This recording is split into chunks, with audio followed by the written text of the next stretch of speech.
Hello, tank fans. Welcome to Saturday, the 17th of June, 2023. I'm Rob. And I'm John. Hello, everyone. And we're Totally Tanked, the tankiest podcast in Tankville. And today, John, what tank are we talking about?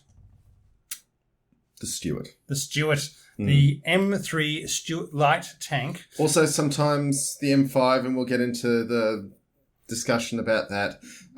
Sometimes called the Honey. Sometimes people claim not called the Honey. Sometimes, and again, one of those wonderful tanks that the British gave it the name the Stuart rather than the Americans, who called it the M3. Not to be confused with all the other M3s that we covered during the M3 episode. No, tell us all about how many M3s there are. There's the M3 Medium. There is the M3 Light. There is the M3 Bradley. There is the M3 50 cal machine gun. There is the M3 rifle. The grease gun. Yep. There's all the M3s in the world. But for once, when they were going to the next iteration of the M3, they should have been going to the M4 Light. But guess what, John? They didn't. Somebody somewhere actually had a brainwave and said, you know what? We've got a lot of these M4 mediums running around. Maybe we'll just call the next M3 the M5 Light. And the world rejoiced that they did not rename it the M4 Light. But the funny thing is that the development cycle on the M3 was so long, it was quite a radically different tank from the original M3. So I think they got to M3, A3. Yes. But the M3A3 is in almost every way actually an M5. Also known as the Stuart, the M3's A3 is also known as the Stuart 6 by the British. Because the British decided to call it their own things. British just went with a series of mark numbers. So for those who are watching on the YouTube live stream, there is a mix of nomenclature between the M1, M3, A1, 2, 3, or M5, and so on, and then the British mark numbers, which are Stuart Mark 1, Mark 2, Mark 3, and so on. But it is fundamentally kind of sort of with a change of engine, kind of the same tank. Kind of the same tank. There are improvements. Anyway, so this is episode 47 of Totally Tanked. I'm just going to fill up my glass from the beer tube. Yes. And I just want to shout out to Clayton from Workbench Hobbies for providing the beer tube. Yes.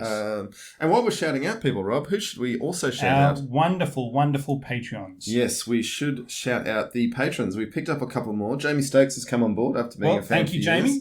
Yep. So top level patrons: Chris Pezzett, Cornelius, Pear Sakura, and Stamps.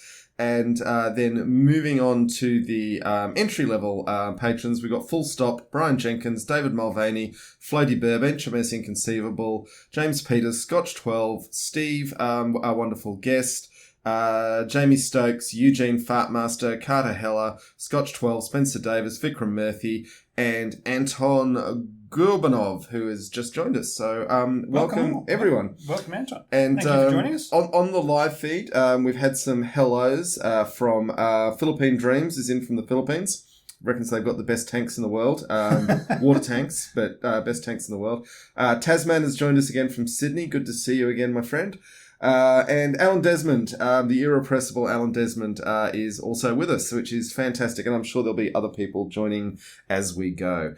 Okay, that's enough of the patrons floating on the screen. Let's get into the tank. The tank. All right. So numbers, things, stats, things. All right.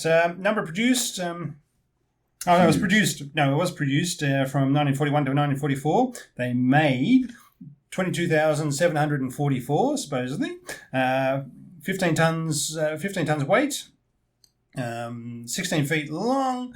7 foot 6 wide. 8 foot 5 inches high. Had a crew of 4. Commander, bow gunner, driver, and gunner. And of course, the commander, being only a 4-person crew, the commander was also the loader and was in charge of the coax gun. It was only a 37mm gun, which we're basically talking about shells the size of bananas. It's not like trying to load your own gun. Slightly bigger than big bananas. Yes. But had 50 mils of armour on the front and anywhere from 25 to 10 mils of armour on the sides and around the other bits and pieces of the tank. So quite thin skin, but not for the time. An inch of armour all around. It's not heavy armour, but it's not insignificant either, particularly for a 15-ton tank.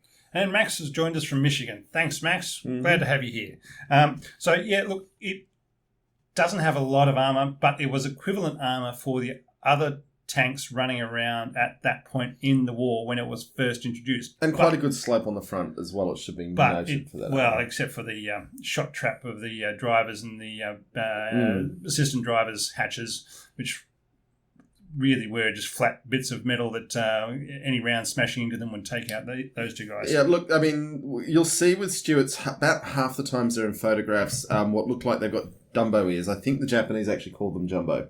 And it's actually the drivers and assistant drivers' hatches up. From the that's for the M5s, not from the. Yeah, it's moving on to the later marks that they had that, but it's quite a distinctive thing, and it took me a while to figure out what was going on because some German tanks had hatches in the sides of the turrets that could kind of give that effect, but these are actually coming up from below, from the top of the tank. Yep. Mm-hmm. Anyway, so it had, as John said, it had the 37mm gun, which was the main armament for the tank, and it was an effective anti-tank gun for that stage, for the early stage of the war. But it was very quickly obsolete. So. I was thinking about this, that because the Germans put a lot of applique armour on the Panzer III. And it suddenly occurred to me that with all these British tanks running around and then all these American light tanks running around with a weapon that was just barely adequate against a stock Panzer III, the applique armour probably did make a huge difference against the 2-pounder and the 37mm. Yep. Yeah. However, it did have how many machine guns, John? 5. Five machine guns. Now, Daka. We have talked about this before, and we've gotten fights with various listeners who still think the machine gun reigns supreme. Have we? Yeah, modern analysis of the First World War showed that high explosive was actually the main killer as delivered by artillery, and machine guns definitely created a lot of casualties and definitely killed. I'm not saying they didn't kill people, no way, but that units tended to survive being shot up with machine guns and tell stories about it, whereas units hit by artillery, just everyone died and there weren't a lot of war poems written about it. No. But it wasn't actually until the Spanish Civil War that some data started getting into Western minds that... Looking at the data rather than how people feel about things? Yeah. Because feeling about things doesn't really equate to industrialized warfare. That's right. But so the point was that that was when they realized, hang on, being a mobile pillbox for machine guns is not the most effective use of an armoured vehicle, and actually the main gun and having a high explosive round in the main gun is really a useful thing. Now, an interesting thing is the British maintained throughout the war that they couldn't possibly put a high explosive round in the 2-pounder. And yet... And the Americans managed that. Not only that, not only the Americans managed it with the 37mm, which is a smaller round. You also had 40mm anti-aircraft guns with high explosive rounds. Yep. So you could do it, guys. You could have done it. They also kept on trying to take out the machine guns in the tanks. Yeah. So anyway, talking about machine guns. So of the 5, we had.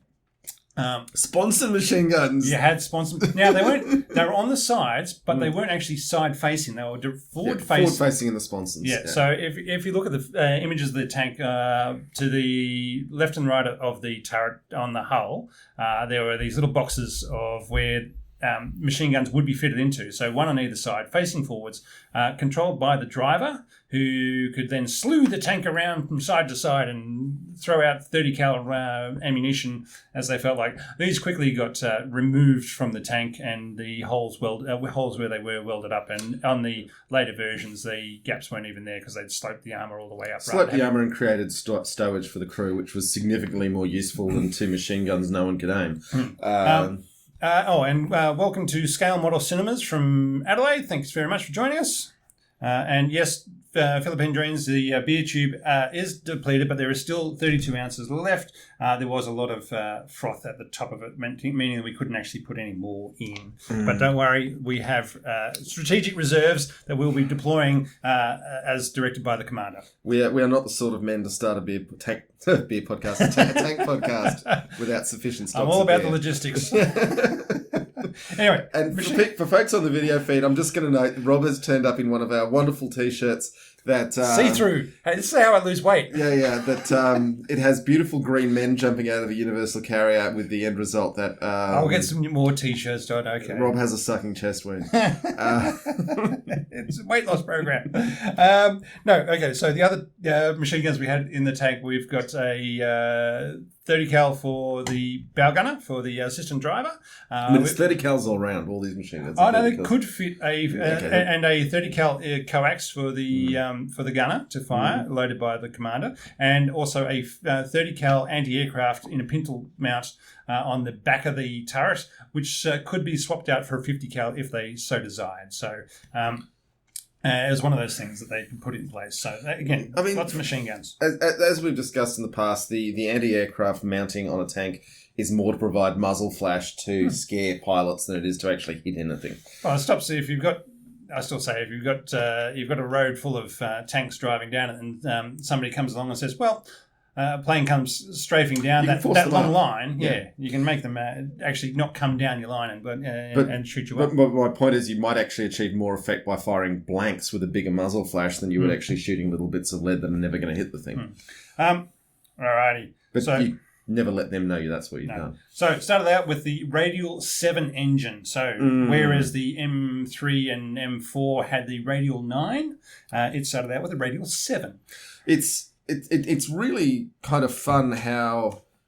I think a fundamental thing with this tank that occurred to me doing my research on it was the Americans always emphasised making a really good vehicle first and then made it a fighting vehicle, whereas a lot of the other powers in World War II tried to make a fighting vehicle and then tried to add the vehicular parts of it. So this is why this tank is this weird, boxy, bad high shape, because, it's got a radial engine at the back and a crankshaft through the middle. And in early experiments, they tried having two turrets, and it wasn't as silly as it sounded, because with the prop shaft through the middle of the tank, it actually meant that the operators of the turrets could have more leg room without having to constantly be trying to get their legs over the shaft. Stepping one side to the other. Basically had one person in each of the twin turrets, like the 6-ton. Lights, and the T-26. But they decided, you know what? We can figure a way around this. One, we can just put a turret basket in. Well, a much loathed turret basket, because this tank was too small to be basketed, so the turret basket meant their legs were sort of up, their knees were up around their ears. But yeah, it was one of those things that with two people in the turret, they just learned to step over the crankshaft as the turret was traversing, until eventually they said, you know what, no, this is too many people going to get hurt doing this, so we're going to actually put a turret basket in. And then the troops in the field said, yeah, you know what, we're going to rip that turret basket out and just go without it, which is what a lot of them did, especially the Australians. Okay, then we swapped to, so that was a petrol engine, the Radial 7, and then later on they swapped to two Cadillac V8 engines to increase because the production runs of the radial engines were going to more aircraft, and they said, you know what, nobody's buying cars, let's just, like with the Sentinel, let's just go down to the local Cadillac dealer and say, give us a production run of your best performing engine, and we'll take two of those and we'll shove that in the back of the Stuarts and go from there. It was only in the M5, wasn't it, that they finally got to the twin Cadillac engines? I'll get to my various variants when I get over the page. But it was interesting that, we all laugh at Australia for putting three Cadillac engines in our tank and, aren't they desperate primitives? But in this case... Did we inspire them? Do you think that what it was? I'm not willing to make that claim. But it is interesting that in this case, what they got was a tank that was incredibly easy to drive, particularly with the hydropneumatic transmission. Grease lightning. Yeah. And it reduced crew training time significantly, which is a real... Which means you didn't have to... When you don't have to double clutch your gear changes every time you want to change gears up or down. You just basically put it in, and then the engine will change gears when you get to the right speed. It makes life a lot easier for a tank driver. Yeah. I mean, I've got some love for, someone who really knows the machine, being able to operate every part of it versus an automatic transmission, which they're not as good as manual. But, All right. Speaking of gears, it had 4 forward and 1 reverse gear. Being a light tank, it had a good little turn of speed, up to 60 k's an hour on the road. However, it was very limited in its range to begin with only a 100-kilometre range. which, for a tank that ended up in a scout role because it was a light tank, its range was an enormous liability. Yes. Even when yes, they did start strapping on external fuel tanks. However, stopping to refill that when you're on the advance or when you're screening, you're either an advancing force or or chasing down a retreating force, doesn't do you any good. Well, when you're a scouting force and living and dying by your speed and your ability to not be there when trouble starts, having to stop and get out of the tank and do anything is... I mean, even if you don't get bushwhacked, you're going to be nervous. The point being of the scouting force is you go looking for the enemy. When you bump into them... You run away. Well, you figure out what's going on next. But the doctrine... Well, I'm not sure if it was doctrine, but the situations usually where they would scout forward, and when they thought they were about to run into an enemy, then they would stop, fill up the fuel tanks, then go looking for the enemy. But that doesn't really do you any good if, one, you bump into them when you're not expecting, or two, you don't find them when you're expecting them, and suddenly you're out of fuel and a long way away from home without having engaged the enemy. So it really is a bit of a logistics issue for you. Yeah, I mean, the real world scenario is, you never encounter the enemy at the moment you want to. And it was always on the corners of 4 maps. Where 4 maps meet, normally uphill, yeah. William Slimline, that one. For anybody who has not tried to navigate or plan an attack on a spot that is on the joining of 4 different maps, usually of different scales. Yeah. It's not fun. It's really not fun. That's where but anyway.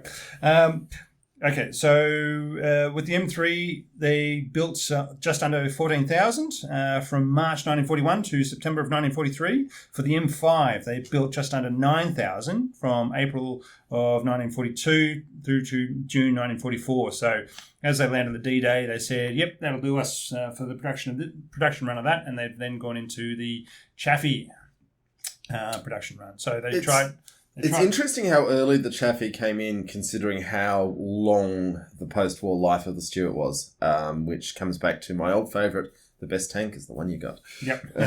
And welcome to Smurfo 4078, just dropping in. Thanks, guys. All right. You don't know it's a guy? Well, I don't know. I'm using that as a generic term. I've coined folks. I know. I used folks. Statistically, it's extremely likely to be a guy. But hey, you would not believe how much we value our tiny number of female listeners. So. All right, variants. Yes. John, should we talk about the variants? Because there is a long list of variants. There's a very long list of variants. Is the list of variants longer or shorter than the list of operators? See, I've got, for those who want to see this, my little page, this is the list of variants, this is the list of operators. There you go. Yeah, it's pretty close. It's pretty close. All right. Let's just go back big picture. The longevity, the list of operators, and the list of variants goes to the beautiful, superlative chassis that was created, which would just go out and smoothly do what it was supposed to do. And then, as a result, end users all over the place said, hey, let's stick a howitzer on it, or let's pull the turret out and use it as a scout transport. And all these things you can do when you've got a really red-hot, great chassis. It sounds pretty much like the Panzer III, which is exactly what they did. Very similar. I think the Panzer III was the Panzer III was a heavier tank than this, it was. and a more formidable fighting vehicle than this. But it's pretty much had the same sort of, it's no longer good enough for frontline combat. What else can we do with it? Yeah. Sure. Type idea. All right, so start out with the M3, no turret basket, and 5 machine guns. 5,800 of those were made. Then we go to the M3A1. 4,600 of those. They did get a turret basket, but they removed the cupola. So it's just hatches on the top with no cupola for the commander. M3A3. Now, this is the main one that everything else got converted up to, which was your 3,400 of those, welded hull, turret basket for radio, and sloped armour. So that's where they took out those great big shot trap visors for the commander and the driver. Oh, sorry, not the commander, the driver and the bow gunner. Then we go to the M5. The first M5s were 2,000 of those. They had the twin Cadillac engines and the redesigned hull. Oh, sorry, that's where we've got the redesigned hull. The M5A1, 6,800 of those. Jesus, that's a lot. So they were essentially the M5 with the turret of the M3A3. So that's with the bustle out the back of the turret so you can fit the radio in. I mean, if you're a modeler, don't let anyone ever tell you that anything you've made didn't exist, because with this tank, every variation happened at some point. It's no one can categorically deny that a certain type or combination happened, because they were mixing and matching bits from all over the place. And not all of them made it into production, but they tried a lot of things. Oh, but also just the aftermarket reworking and things like there were radically different drive wheels as well. All right, then we go on to the other big user of the Stuart frame, which was the M8. This is where we had threw in a 75mm howitzer. So it's HMC 75 M8. Which basically, they had 1,700 of those made. They had an open-topped turret with a 75mm howitzer thrown in it, and plus a trailer strapped on the back to haul the ammo around. So basically, just a gun carriage.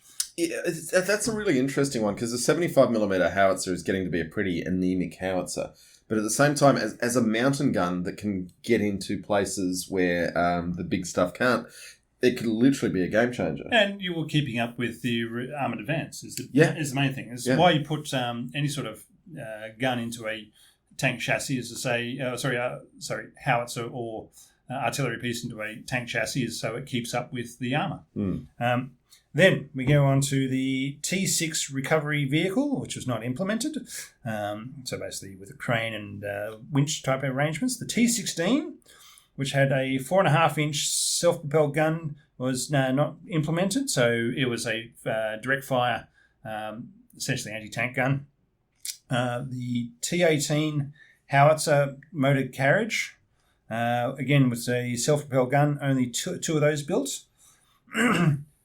Plenty of mortar carriers and more self-propelled guns with different size guns put in them. Mortar carriers are very underrated vehicles in because you never see. I mean, we're not going to devote an episode to a mortar carrier, but the capacity to. I mean, mortars are underrated, but they're incredibly effective weapons, and then to have a vehicle that can go out at distance, carrying a lot of ammunition that an infantry squad could never dream of lugging. The poor guys lugging around all the mortar shells and the tube and the base plate and everything else. So saying, yes, they're a bit more protected because they're a couple of k's back from the front line, but it's a hell of a lot to lug around with them. Whereas you throw an 81mm mortar in the back of a Stuart and away you go. So it can carry all that.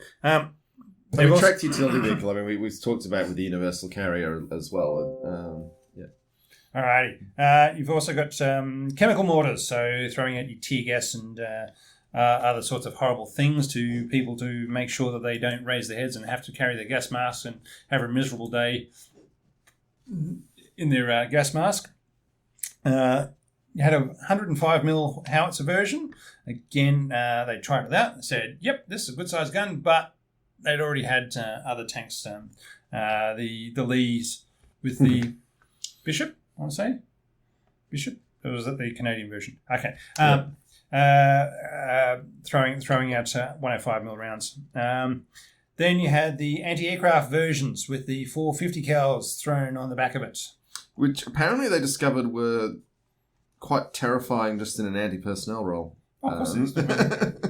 Anything spit out that much lead and basically being from a version. All right. Then somebody said, oh, look, if we can throw a 105mm howitzer on the back of it, why can't we throw a 155? Because that'll definitely work. So, they threw a 155mm howitzer in the back, and that didn't go anywhere.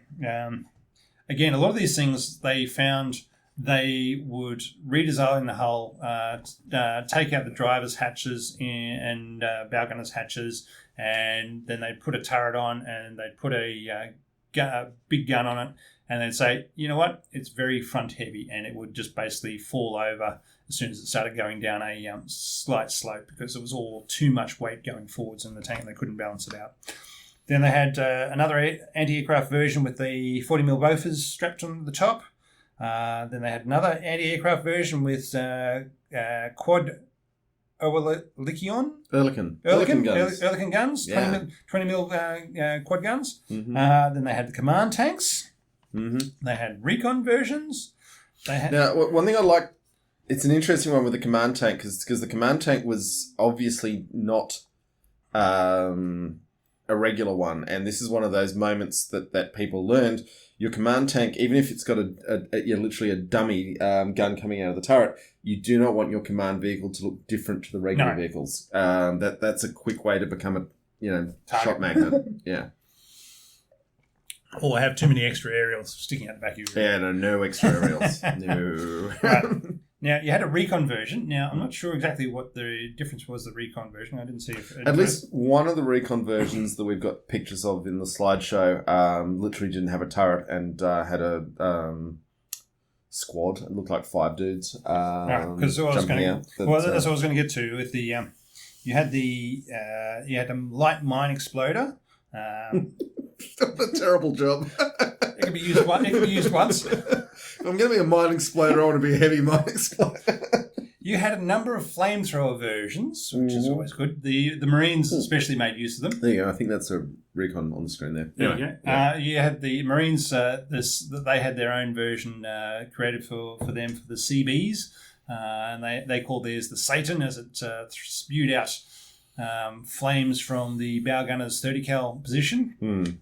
Then you had some dozers to clear away any sort of obstacles. Then you had versions that had rocket launchers strapped to the back of the tank and said, right, let's fire these off and see how they go. So that was all the American versions, and then you had the... Oh, God, here we go. then we had now let us consider the free French.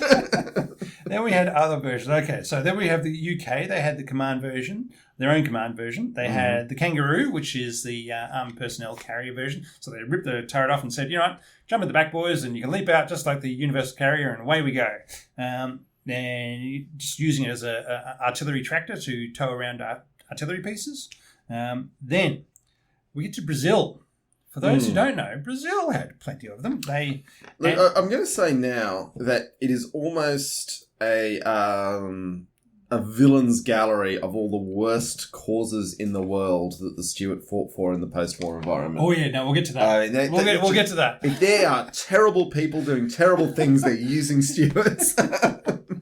We'll get to that. No, it's basically while they had a role in World War II, its suppression of people's revolutions after World War II was probably what it was more effective at. Look, it killed a lot of Nazis, and let's focus on that. All right. Yep. Okay. Sorry. We'll skip the Brazilians for the moment because we're just sticking with the World War II variants. So the Yugoslavs. So the partisans. Chechniks? No. Partisans? I can't remember. Partisans. We'll say. The Yugoslav partisans are fine. No problem with them. Yep.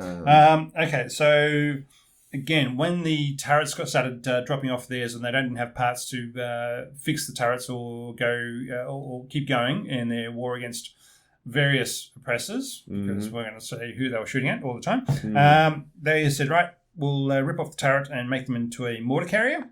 There's also some great photos of them ripping off the turret and just bolting a Pac 40 on the roof. I approve. Wish I had a photo of that. They're out there. Again, same thing with the German flak cannons. The four the quad gun flak cannons, or was it? I can't remember if they're dual flak or either. So they just whacked those on top of it, and then there was another one for throwing a Pac 50 on the roof. Now, supposedly, there is documentation saying they did put a 150mm cannon on, so 15 centimetre. Sorry, 150? Yep, 15 centimetre SIG 33 gun on the back of one of their Stuarts. Now, I mean, you can bolt anything onto anything, but whether you've made an effective fighting vehicle is a different question. And, for World War II, it outgunned an IS-2. I mean, fantastic. Can you imagine you're driving an IS-2 getting slaughtered by a Stuart? Now, all these things don't have the actual. There's no turret there. It's basically just whacking on top, and the guy's working it out in the open. But it's what you do to fight off the oppressors. All right, then we get into Brazil. So Brazil got how many did Brazil get? They got 350 over all up. And they went from they've upgraded theirs over the years because they kept them after the war. They were given them during World War II, and they actually saw action. So the Brazilians joined the invasion of Italy, and they brought their Stuarts with them. So they had been given their Stuarts by the US and said, right, we're joining this. We're joining the Allies. It's worth noting Brazil joined World War II at a time when it could actually do something useful. I think Argentina joined the Allies like 2 days before victory in Europe. Right. I might be wrong there, but it was not long. Yeah, Brazil was actually had 25,000 troops deployed as part of the invasion of Italy. Yeah, which was a hard fight, and that's a significant number of troops. Hard fight because the American bloody bollocks it up. The American generals bollocks it up. Yeah, I mean, also, Italy is tough fighting terrain and favours a defender, but I can't remember the general's name, but they bollocks up. They could have made it easier. I'll give you that. Yeah, and his line when he's captured Rome on June 5th, 1944. And he's read the paper the next day of the D-Day landings. D-Day landings, and he said, "Couldn't they give me 2 days? They couldn't even give me a day." He was so disappointed that basically his star had been outshone by the invasion of Normandy because he'd taken Rome. Yeah, but also his seizing of Rome was done in a way that he could have done more useful things. Oh, that's what I'm saying. He bollocks it all up. Anyway, so that's how. Let us not begin on Montgomery's failures, though. Or MacArthur. We'll get to MacArthur. We did MacArthur a bit in the. We're gonna do him again today. All right. Today. Yeah, okay. We're gonna do him again. All right. So that was the variants. Now, countries, John. Now we're gonna start off with many. We're gonna start off with just the World War II countries. Yep. So the US. United States of America. I hope so. They had lots of them. They had as many as they could ever want. All right. Yep. Then they gave them to the Commonwealth, the US, UK, England themselves, plus the Commonwealth countries of Australia, New Zealand, South Africa, Canada, and Southern Rhodesia. I'm assuming so. Well, they definitely have them in Rhodesia. We got a picture of one of theirs. Yeah, I know, but the Rhodesians were running around by themselves. My understanding was that the tanks were all put into the British inventory, and then the British were parcelling them out to the rest of the empire as they felt need. Obviously, they didn't give any to Australia until after we didn't need them as desperately. But that's how empires work. Anyway, what do you got next? All right. The Nazis used some, captured ones in North Africa. And the Imperial Japanese Army captured an enormous number in the Philippines. I'll get to that. Philippine Dreams, talking about you. Yep. No, the Nazis used... There's some great footage of Rommel climbing over the outside of a Stuart, looking inside, saying, "Oh, look at this. This is what they got." So. Look, if there's one thing Rommel was good at, and it wasn't logistics, it was being photographed looking cool. There's a lot of photographs of him wandering around in his leather coat. His real killer app was looking cool, and everything else is secondary. Yeah. All right. The nationalist Chinese and the communist Chinese all got some. Yeah. And we'll use them. This is where we get to the very bad people who use Stuarts. Yep. All right. The Japanese captured plenty in the Philippines and from the Americans, from MacArthur. In fact, it was... They didn't capture them from MacArthur. He wasn't there. He'd gone. Capture them from someone else. No, because the first... I'm joking. The first... It had a couple of firsts. Their first use of... It was the first tank-on-tank battle for America. Was the M3 Stuarts versus in the Philippines. The Hargo, which we talked about in a Hargo episode, where Hargos were quite competitive against Stuarts, which, given how old and bad Hargos were, is a bit of a black mark on our Stuart friend. Now, I can't remember if it was this when I read about it. It was that the invasion of the Philippines, the tank. The American Stuart tanks at that point in time went out to basically confront the landing of the Japanese in the Philippines. They got there, they shot them up, and then they turned around because they were running out of ammunition. And as they were driving back to base, they ran out of petrol and then had to leave. Because guess what, John? Very short range. Very short range. They could not stay in the fight because they ran out of petrol. So the Japanese had some, and they also captured a number in Burma from the British. Brazil, they had 350, and as I said, they were part of the invasion of Italy. The Free French forces were given some and were used as part of liberating France and in the fights in North Africa. The Free Italian forces were... I've never heard of the Free Italian forces. Free Italian forces, basically, once they said, you know what, we don't like this Axis gig, we're going to become part of the Allies, thanks very much. Basically, they were given some, and away they went from... I'm not going to say what contribution they made, because I just do not know. I'm going to do a little plug for my other YouTube channel, Rob. Ooh. I've just done an episode. Which one, John? This is Use of Weapons? No, this is if you haven't listened to it, start Use of Weapons with these the Culture Books podcast, because I love it. Okay, that one's good. I'd miss the bit about the chair. Oh yeah, and that when you know to look for chair references, they're everywhere. Yeah, they were there. Moving on from that, I've got a YouTube channel called Every Naval Battle in History. And I've just done an episode on the Gothic Wars, and in 500 something, 550 something. And an interesting thing was that was the end of Italy as a unitary political body with any sense of self-identity. And even today, Italy, yes, it had its reunification in the 1870s, but Italy really doesn't still have a sense of national identity as other places do, and it goes back to the Gothic Wars. What was your point saying? A Greek commander fighting Carthaginian... A Greek-speaking leadership of a barbarian army calling themselves Romans captured Rome, which was occupied by people who spoke Latin/Italian, but didn't recognise these people who had invaded their city. It's late Roman history is more interesting than people realise, but also kind of depressing.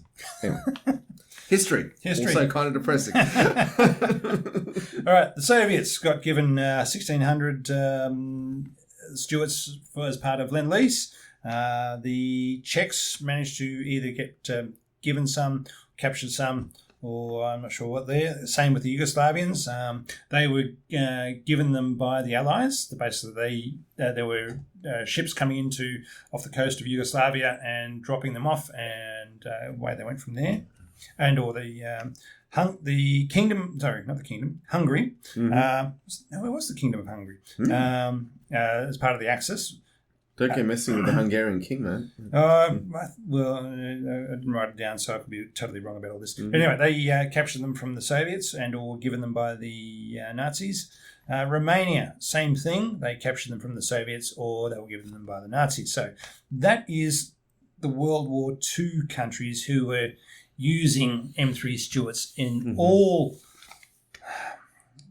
the various theatres. But it wasn't a great tank, but it was a really useful vehicle. Yes.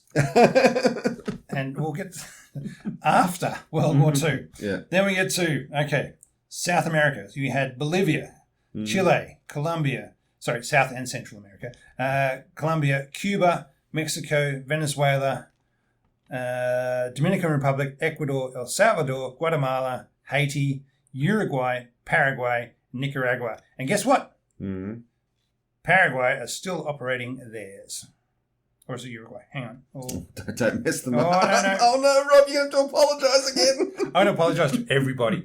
All right. Where is that? One of the guys. Yep. One of the guys is still operating them. Yep. They have 10. They use them as training vehicles, and so as of this day. I think in our slideshow we've got one of them going around. Yeah, but we keep circling back to the universal carrier on this, and I think there's a very good reason in that once you've got a track chassis that is really rock solid, the main armament doesn't actually matter that much. It's all the other things you can use it for. And you pull the turret out and it can get mortars where they need to go. Sorry, Philippine Dreams, Gothic Wars, The Cure versus the Smiths. Look, I literally I've made many goth jokes in recent episodes on that, but yes, that's a good one too. Yes, and Tasman informs us that it's Paraguay. Thank you. All right. So that was South and Central America. Those are all the operators of that. Oh, we've just done the Americas. Let's keep going. All right. Then we got Asia and Central Asia. So we've got India, Indonesia, South Korea, Pakistan, and Turkey. Mm-hmm. And Europe and other. Remember, these are all post-war ones. So Belgium, Netherlands, Portugal, and Poland. So there you go. So those are all the operators of the M3 Stuart. All with different variants. Yep. All of them. All. Yeah. So, all right. What are we going to do on the beer situation here, Rob? We have beer. Okay, but what are we going to do on the beer front? Okay, we're going to start opening the review beer. Yeah, well, you haven't it. Do you want to... I think we finished that off. No, there's a dribble. There's a dribble. Okay. A dribble. Okay. We might put the beer tube to one side at this point. Oh, is there more of a dribble? I don't think so. No. Okay. Sorry. Thank you to YouTube folks. You're getting the real experience. As we put aside the beer tube and move on to the next bit. Mm-hmm. All right. So that's all the variants and all the operators. Now this is tank, as I said. We might have missed some. There's so many. All right. Paraguay, as I was saying, Paraguay is still using them as of today. So that's how much use they are. There are. Okay, it's on the screen right now. There you go. Paraguay, Independence Day. They're using them as training vehicles now. It comes back to, let's hammer it home again. Let's repeat ourselves once again. Any tank is better than no tank. And even if it's a World War II vintage tank, it still has a lot of protection from small arms fire. It can still traverse terrain that other vehicles can't, and it's still delivering an extreme piece of firepower. So, they're useful, and all these idiots still being like, oh, the tank is dead, the tank stays over. So you are never going to move away from protected mobility firepower. All right, let's talk about Don't Call Me Honey. So, the naming of the tank. So, for those who don't know, Jeb Stuart his name wasn't Jeb, it was James. J-E-B, yeah. James Elroy Brown Stuart. He was a cavalry commander of the secessionist forces of the American Secession War, also known as the American Civil War. Even though it's not actually a civil war, it was a war of secession because they were wanting to leave rather than take over.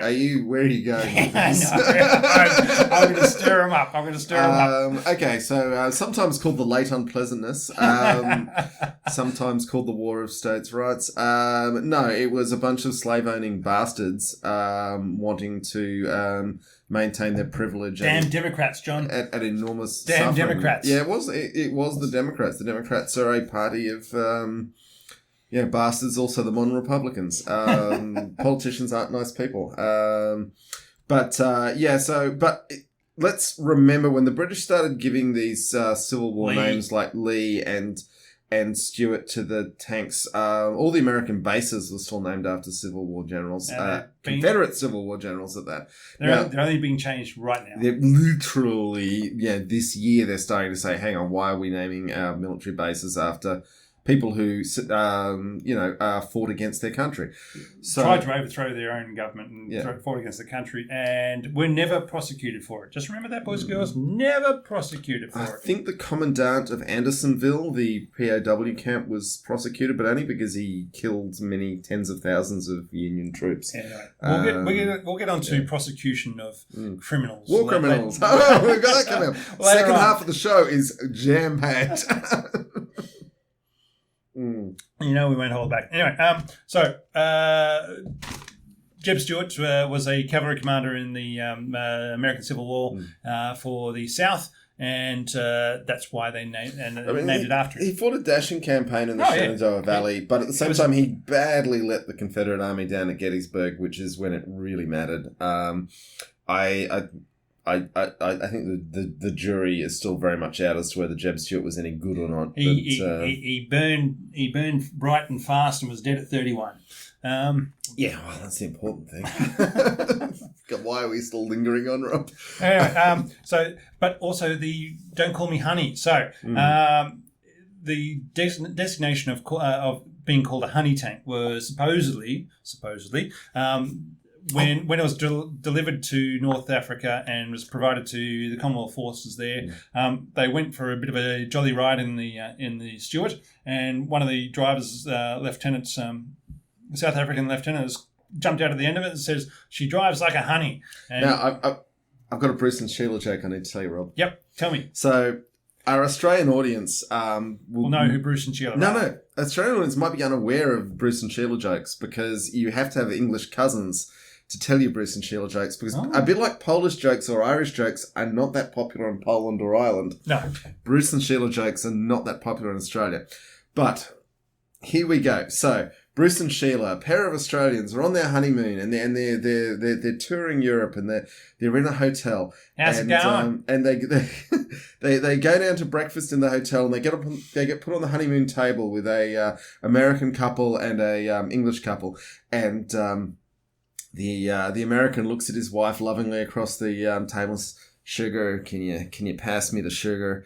And not to be outdone, the Englishman says, "Honey, could you pass me the honey?" Bruce looks lovingly at Sheila, looks in her eyes and says, "Pass the bacon, you fat pig."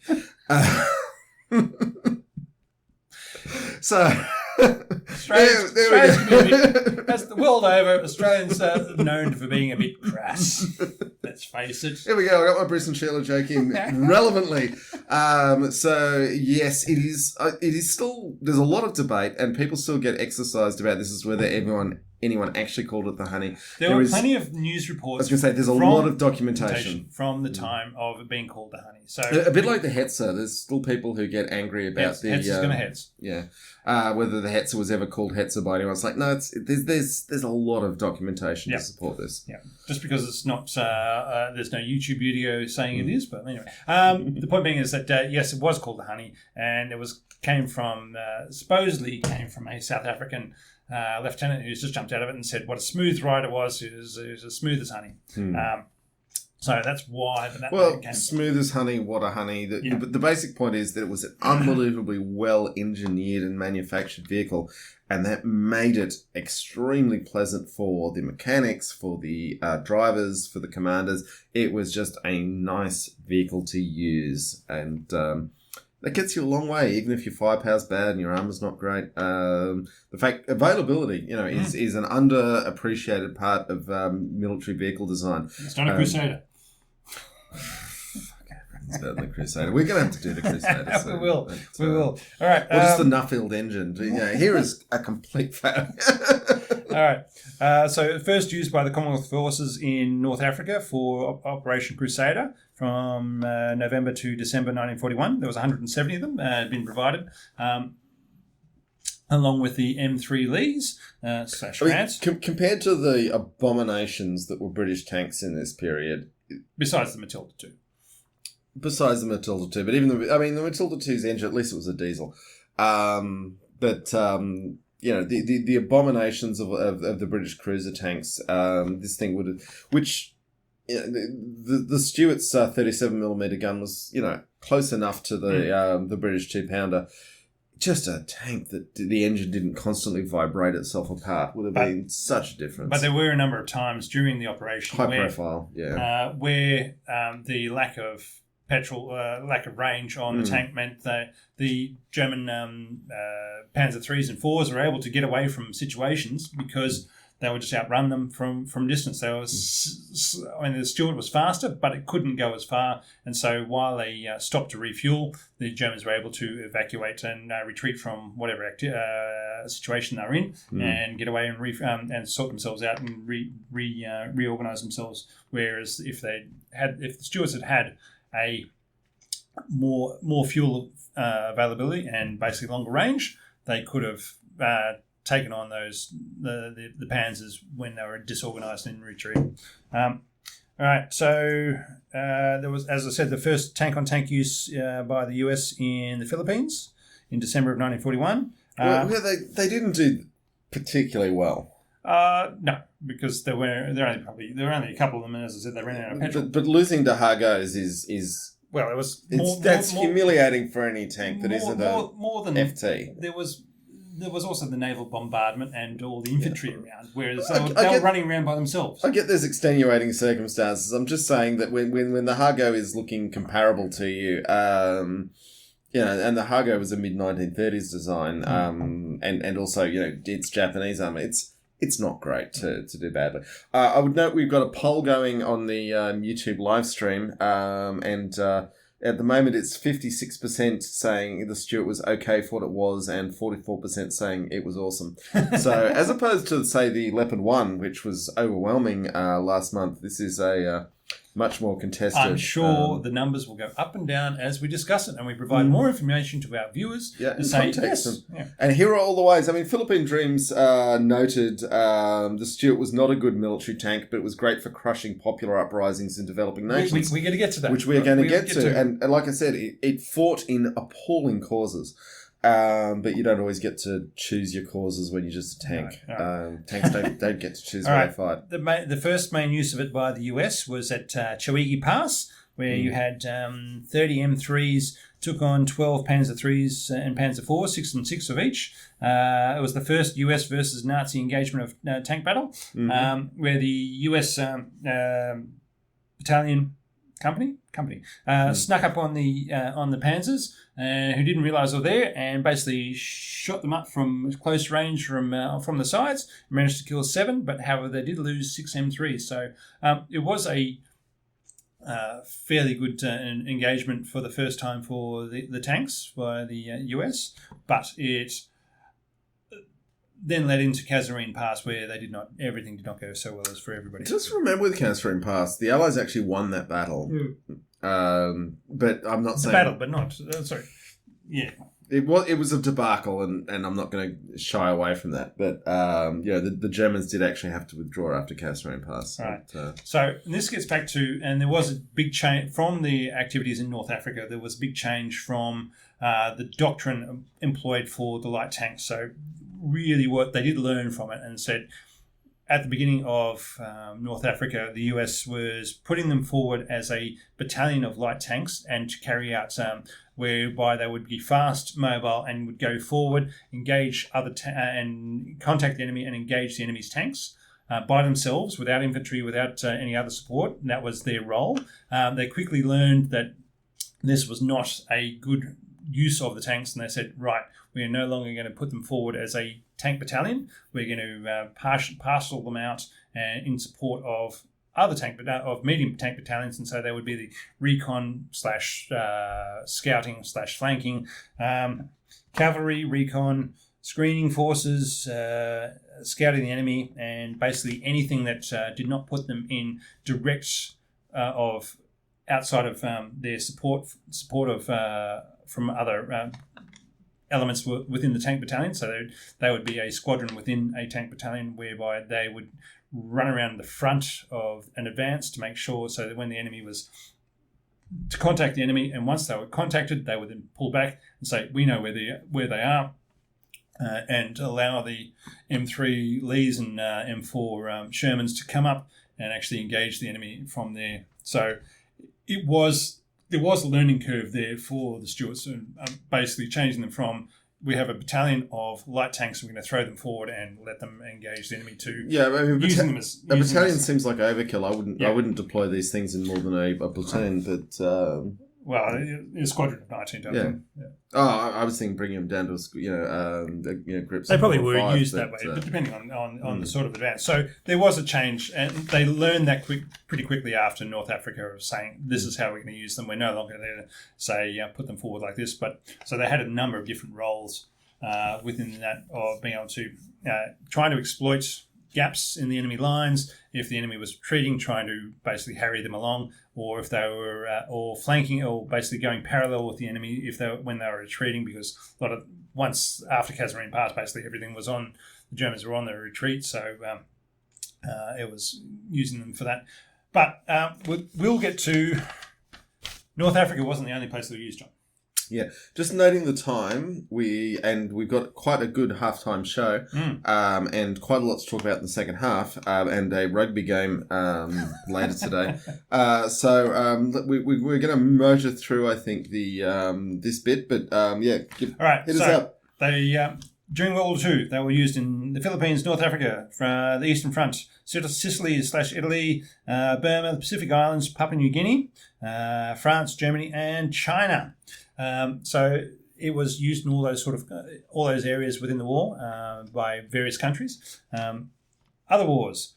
Now we're talking wars here between two nation states. So you had, I suppose, just destroying hopes and dreams of people who want a better life. Yep. Yeah. All right. Pakistan and India in 1947-48. France and Vietnam in the First Indochina War, which you could say was a popular uprising, but anyway. The Chinese Civil War.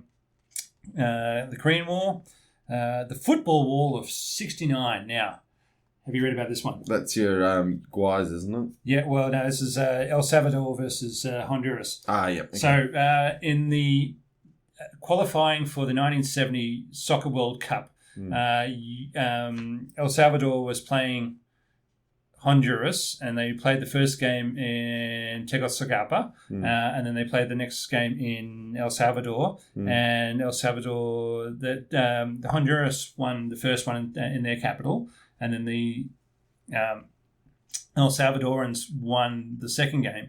However, Honduras at this stage had been carrying out a fairly robust disenfranchisement of any El Salvadoran people within their state, and basically taking away the land and saying, yep, you can no longer, even if you're married to a Honduran person, your land is forfeit to other Honduran people. So this is all part of the Banana Republic, because realistically it was all part of what had been brought about by the United Fruit Company of America. Chiquita Bananas. Yes, so it's all corporate. So for libertarian dreams of corporate rulership of what they'd done in Honduras was pretty horrible. But due to after the game, there was a lot of after the soccer game in 1969, there was a lot of angst and political diplomacy going badly between the two countries. I like how, having said we need to move quickly through this, we're doing a very long story. It's important. Come on, and then the El Salvadorans said, you know what, bugger you lot, we're on the charge, and so they've rolled across the border in their Stuarts, and they were hours away from taking the Honduran capital of Tegucigalpa, and before the US and other Central and South American countries said, you know what, you need to stop.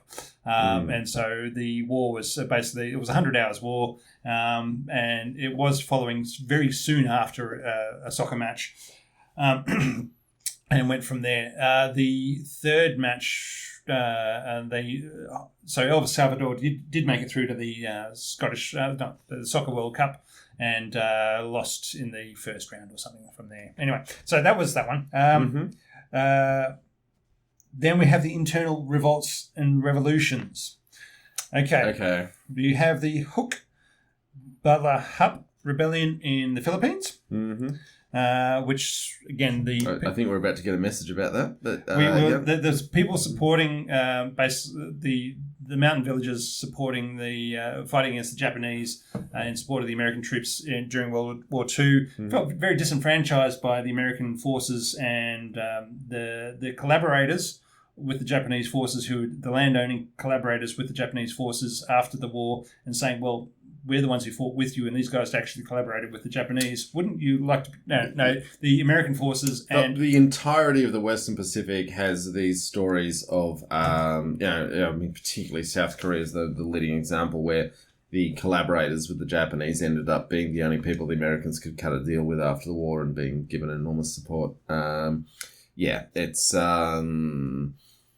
I have some sympathy for the Americans being like, oh God, we've got to run the whole world and we don't know who to do it with. But at the same time, they made some appallingly poor choices. Well, and they made the appallingly poor choices on purpose, though, John. To fight the communists and basically keep the power and people in power. Yeah.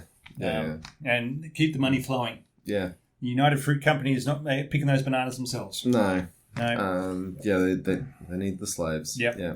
Yep. All right. So that was, and basically that's the Filipino rebellion is continuing essentially with the they morphed into the communist Muslims that they are today that are still fighting on.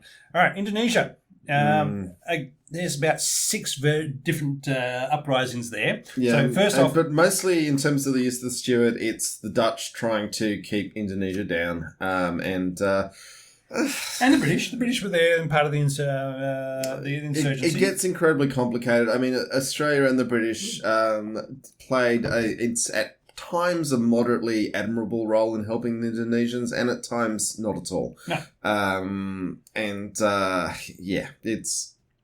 That is a very complicated bit of history. So kicking the Dutch out was the first part, and then once Indonesia was set up as a sovereign nation within the insurgencies that happening, they had the National Revolution, the Islamic Revolution there, which was the Dural Revolution, the South Maluku Rebellion, the PRRI Rebellion, the 30th September Movement, and the Permasaba Rebellion.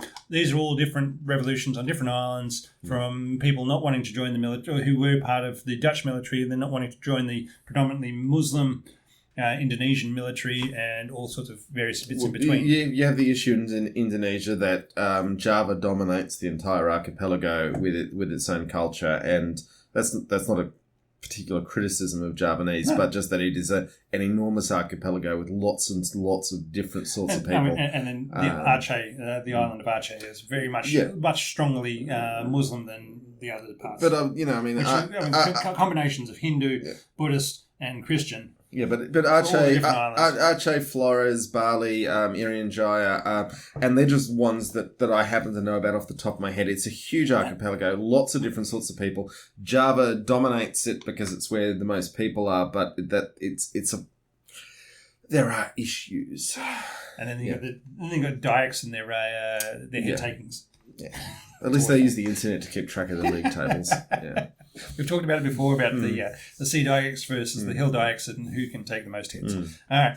Then there's Cuban Revolution and then the Nicaraguan Revolution, which they actually won with. So both of those. All right. I guess the Stuart was on the losing side of most of these fights in the long run. I think in Indonesia they did pretty well. No, the Dutch lost and the Indonesians won. Yeah. And similarly, the one of the biggest users, the Republic of China, lost, and God knows there might be some viewer out there who's mad keen on the Republic of China, but I'm pretty sure most people can agree the Kuomintang were appalling people doing appalling things, and they made the Chinese communists look good in comparison. But, I think that could be said for all the right-wing governments oppressing the people using the M3 Stuart over time. All right. So let me tell you. But most of them lost, which is something. Eventually. Right. Yeah, a lot of people had to die. Okay, so... All right, we'll get to my thoughts on the Stuart, which is great for fighting lightly armed insurgents. It fights well in cities and crosses small bridges to remote locations with little infrastructure. Can be ferried around on ships easily, and you've got lots of spares for it. Yeah, and that's that's basically why it was used to squash insurgencies and people's uprisings around the world by and being provided by either leftover from World War II or being provided by the USA to South and Central America to ensure that none of those damn socialists got into power, and the United Fruit Company could keep providing bananas to America for cheap. Cheap bananas. Cheap bananas to America for free for years. It was right. Self-determination of nations less important than cheap bananas. Yep, and one day we'll get into Iran-Contra, and that'll be fun. I don't know how, but we'll get there. Come on. I mean, the CIA is selling drugs, and cutting out and having to sell weapons directly to Iran because the Israelis were taking too much of a cut. It's brilliant. Okay. Now, the poll at the moment is 50-50 on whether... we swung them. We swung them. Is it awesome or if it is okay? And at this point, we're going to give you some video that Rob took and some video that Jamie Stokes took, and then a chat with an Australian owner of a Stuart. And that'll be about half an hour, and then we will be back live to cover things I was wrong about. And we all want to hear this. Yeah. And a bunch of other recent events. We're going to motor through that. It's going to be fast-paced. Because we've got a rugby game at 5:30 we have to watch. So yeah. Okay. Go Brumbies.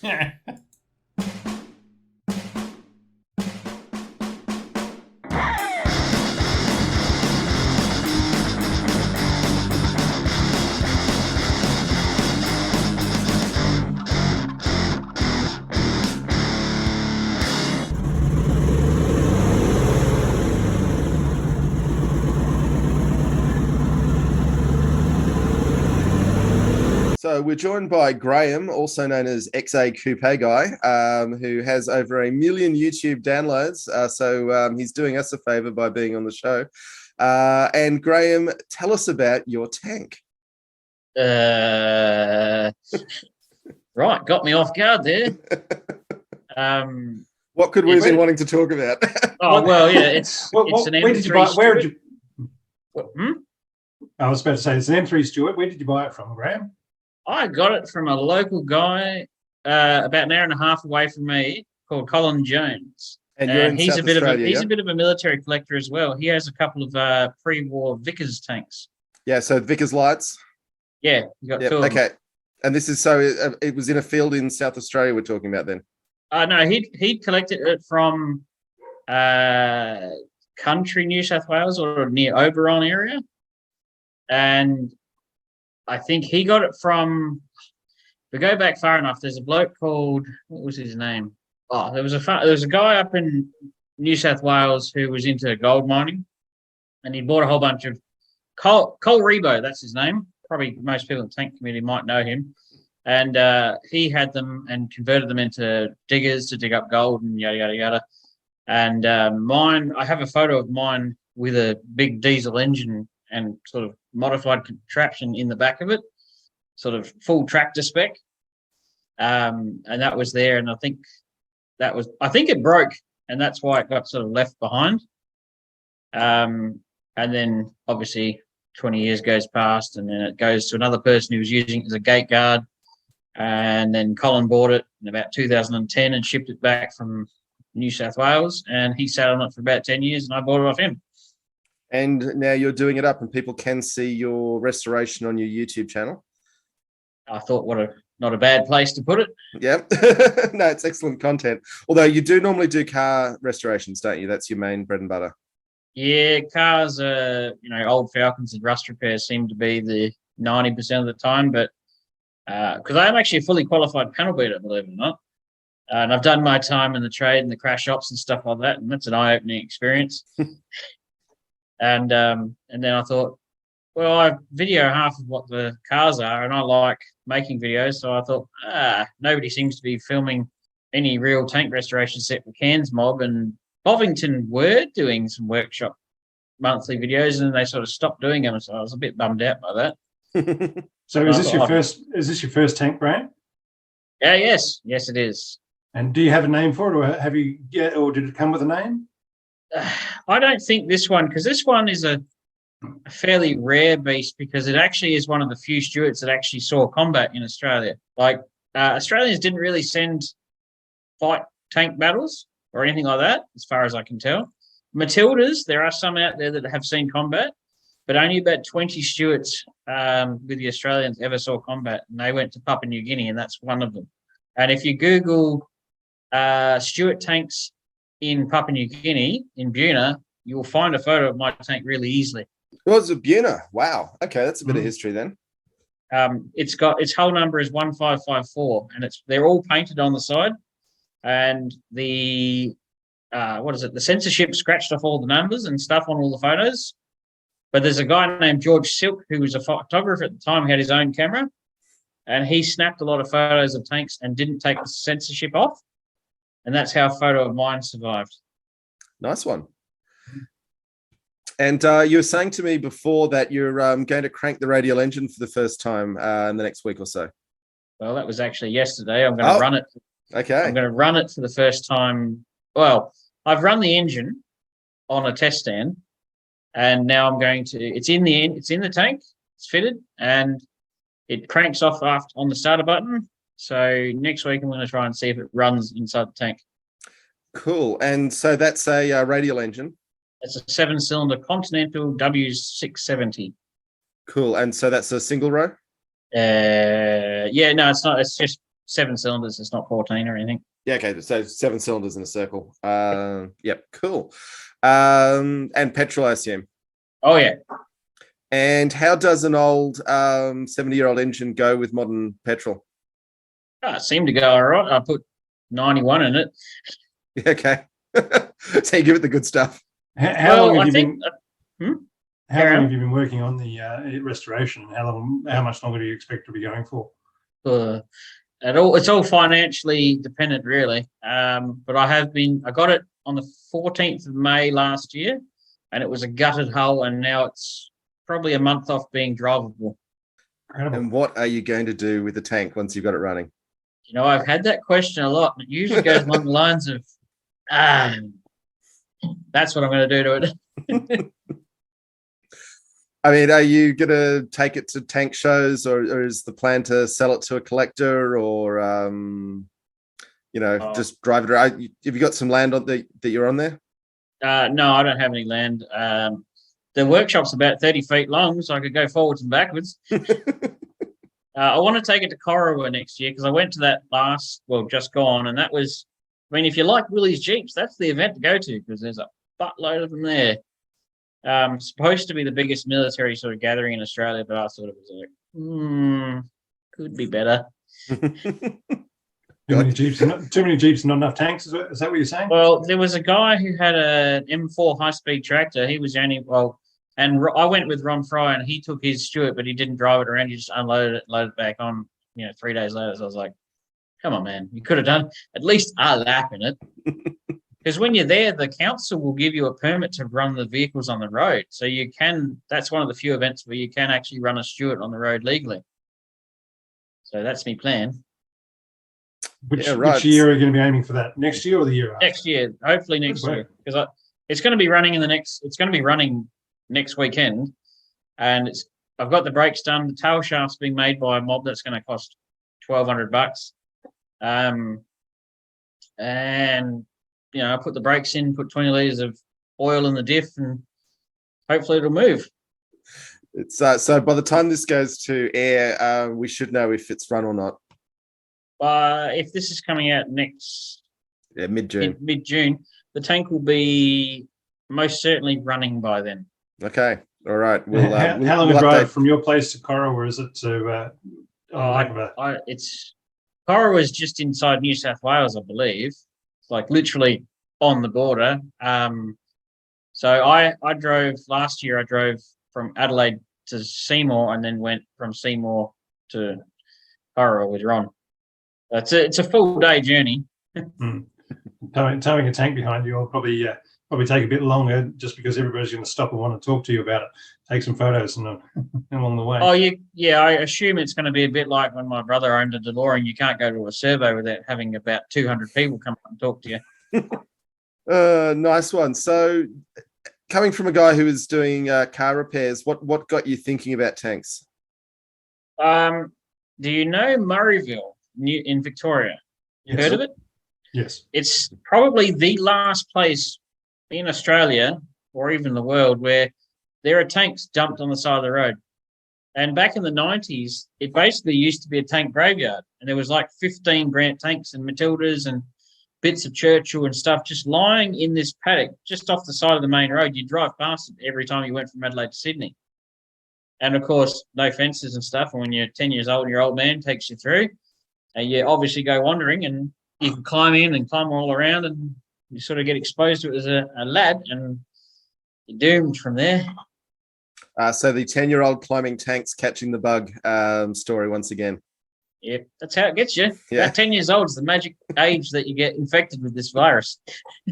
Can I And of ask? course, you want to own a tank forever, but you sort of think they're always out of reach, and a lot of the time they are. Can I ask how much it's cost you so far? I sold a quite nice, and this is just after COVID tax of cars started to come back down, but I managed to sell it at a good time. I sold an XB Falcon for 28 grand, and then I had another car that I sold for another 20, and I paid $36,000 for an empty hull of a tank with an engine and tracks, and a couple of bits of a hull, and it now owes me probably 60 grand. Just on the restoration, that's separate from what you. Well, that's including the purchase price. So it's been probably another. Yeah, it's probably on its way to 70. Really, let's be real. But I mean, 70, given what that people charge for them. I mean, obviously, an enormous amount of your time and skill has gone into making that number. But that's a pretty cheap running tank. Yeah, you probably wouldn't buy one in running condition under 200 grand these days. Yeah, a Stuart. My mate in Victoria, Ron Fry, I don't know if you saw the video where we dragged out a Stuart from John Belfield's yard. I haven't seen that one, but yeah, go on. Yeah, we dragged it out, and I know how much that cost, and it's similar money to what mine owes me now. Yeah. And that was for a wreck. And so you've done up got it up and running and everything else. Now, what about the interior? Have you managed to fix all that up, or is it just you just mainly focusing on getting the external bits and pieces up and going and what it looks like from the outside? The main goal originally was to make it look like a tank again, because when they cut down a track height, you're like, yikes. It's a long way back. But I managed to find a lot of original armor, which is actually quite hard to do. And the side sponsons, they're made of, it's all the right thickness. That was something I wanted to make sure of, because I want that hand snapping sound. That hand, you tap it on the side. I don't want to hear it sound tinny. I want your hand to break when you hit it. So yeah, your goal was to make it look like a tank and then work your way along from there. So the turret is reproduction, but because it's such an early Stuart, it's got the hexagonal turret or slab-sided turret, whatever it is. They just don't exist. I know where one is, but I'll never get it. So the one on it is a replica. So it's just, a turret is worth 30 grand every day of the week, no matter what it's from these days. Yeah, nice one. So replica turret. So I take it the gun is just going to be a piece of tube, or it's got a cast aluminium barrel. It's not hollow, but it's cast off a real 37. Okay. In a piece of tube. Yeah, right. But externally, I'm aiming to have the tank. You won't be able to pick it. But I also wanted the gun barrel to deliberately look fake, but not, oh my God, is that a tail shaft kind of fake? Yeah, it's always a fine line with restoration, making sure you're not confusing people in the future. Well, finding a 37mm gun barrel with nothing attached to it they're about $3,000 to $5,000 if you can get one. So then you're looking for the recuperator and the slide and all the mechanism that the gun sits on, because the gun goes up and down, but it also goes left and right slightly as well. All of that is hard to get. Yep. And so are you planning for the turret to be traversable once you've got it going? Yeah, it's sitting on the original, all Stuart turrets sit on 3 huge tapered bearings, and they're held down with clamps with more bearings on them, and they all just rotate around on 3 giant bearings. So at the moment, because I don't have a real turret. It's sitting on a gun ring from, I think it's like an M113 or something like Yeah, right. that, which is almost the same size, but it does work. Sort of once it's in place, it'll work, and it should spin around. Is that going to be with a hand crank, or is that going to be with you putting your shoulder into it? Put your shoulder into it. Yeah. Luckily, the early Stuarts, they're actually fairly empty inside. The M3A1s, which is I call them the round bums, they have a turret basket and like hydraulic traverse gears and all sorts of gibberish in them side to make them a bit more crew comfort, because the early Stuarts, the commander and the gunner just walk around on what's inside the tank. Mm. Yeah, There's they didn't no put the turret basket or basket anything. until later. Yeah, and then they complained about it taking up too much space. Oh, I wouldn't want to be a bow gunner with one of those. If that has a problem, you're in trouble. Oh, because they can't get out. Yeah. Yeah. Rob, you got any more questions? No, at this stage, I think it's just we know the history of it going overseas, the plans for the future. After this tank, do you think you'll, if you do sell it off, do you think you'll be buying another one? And if so, what would you look to be doing? I can't not own a tank. Once you've got one, you've got to have another one. If somebody walked up when it's finished and gave me $250,000, so $250K, I'd get rid of it in a heartbeat and then start looking for another tank. But probably its value is going to be $200,000 realistically, because it's combat history.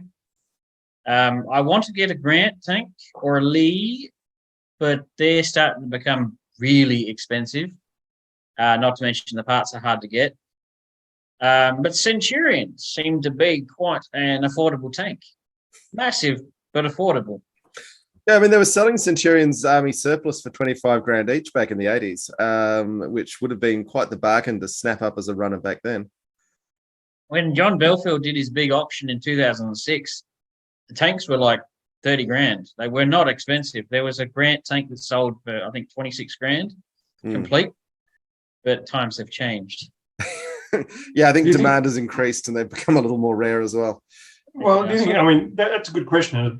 Why has demand increased? Would it be from the Cairns Museum opening up and YouTube making these things accessible to far more people than what previously everybody thinking, oh, I like tanks, but there's not much to actually engage with it unless you actually own one. Now that suddenly you've got the Cairns Museum, which is huge and everybody can get to, and YouTube and podcasts and everything else, that allows people to engage in the community and say, well, I like the idea of a tank.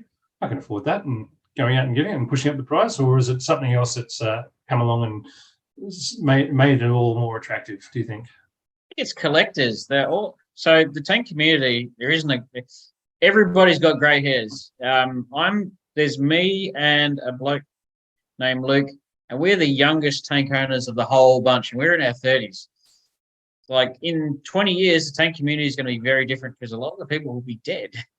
So there might be some cheap tanks coming on the market in those estate sales, eh? Probably what happen is the demand for them might die off because the people who are interested in them are dying off as well, if that makes sense. But I doubt it. I think museums have been buying them up quite a bit for.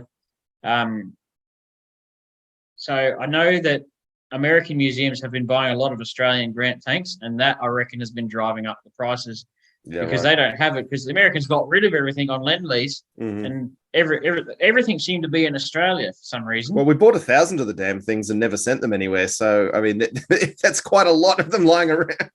Well, that and the farmers, I mean, they sort of hurt them a little bit with the chopping them up and whatnot, but that actually made them survive. Whereas in like England and that, they sent them all to scrap or blew them up.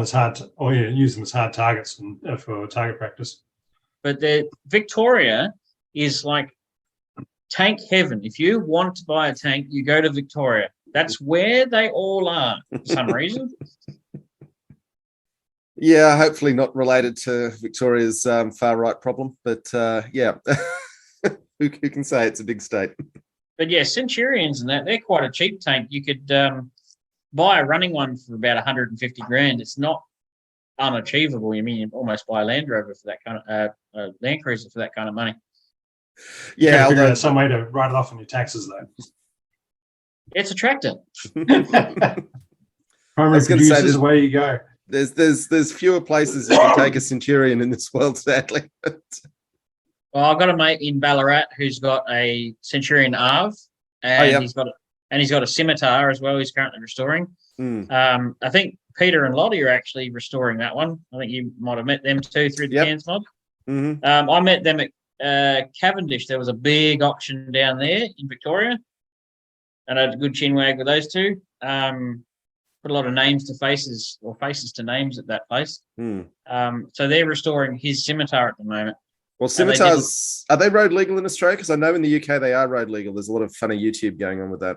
Yeah, I don't know what the road rules here in Australia, but I've never actually tried. I know you can get Bren gun carriers on the road legally, but then it might come down to if the police officer likes you that day.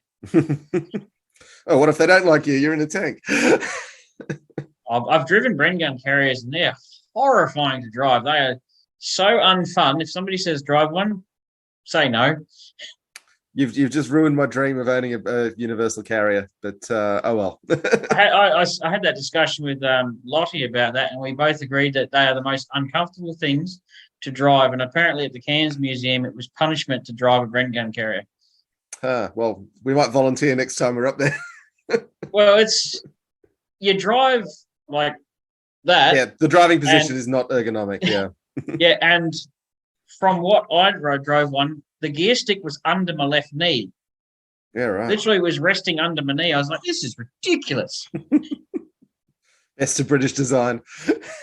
And I have this saying is anytime you watch someone get in and out of a Stuart tank, it looks like a dog trying to find a comfy spot on the couch. Yeah. They're really difficult to get in and out of easily because of the way the hatch is open. Yeah. And a Bren gun carrier is a bit of an awkward one, so you've got to sort of drop in and then slide in and then pull your knees up to your ears. Mm. Yeah. I'd rather drive a Grant tank because at least it's probably the best position to be in as far as comfort goes, unless you're a commander or something, you're up the top. Mm. But at Ron Fry's place, he's got those things coming out of his proverbial, so you can sort of play around with those a little bit at his place. We'll have to have a chat with him at some point in the future. Yeah, probably it'd be a good one to actually go visit and sort of do almost a live podcast. He's a bit technology illiterate. Mm-hmm. Yeah, no, we'd put a microphone in front of him. Okay. Be a good visit though. I guarantee it would be awesome. Rob, have you got anything else you're after in this one? No, thank you. No worries. Okay, Graham, thank you so much for being part of the show and sharing your knowledge and enthusiasm and letting us know about your tank. And for anyone wanting to check you out, XA Coupe Guy on YouTube, we'll put a link in the show description. Are you on any other social media? That's my Patreon medias? as well. So I have a Patreon for it as well under the same one. And that's got like everything I do on the tank. Yeah. Nice one. Nitty-gritties. All right. Well, we will link to that as well. Nice one. So thanks for your time then.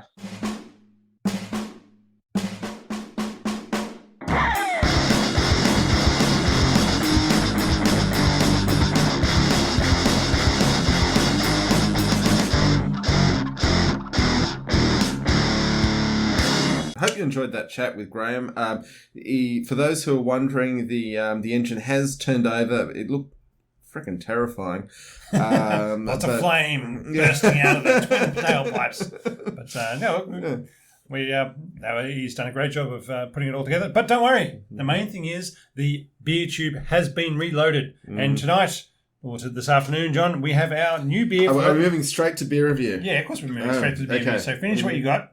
Let's tip it all out. I'm not pouring this one terribly well. I poured it well into the beer tube.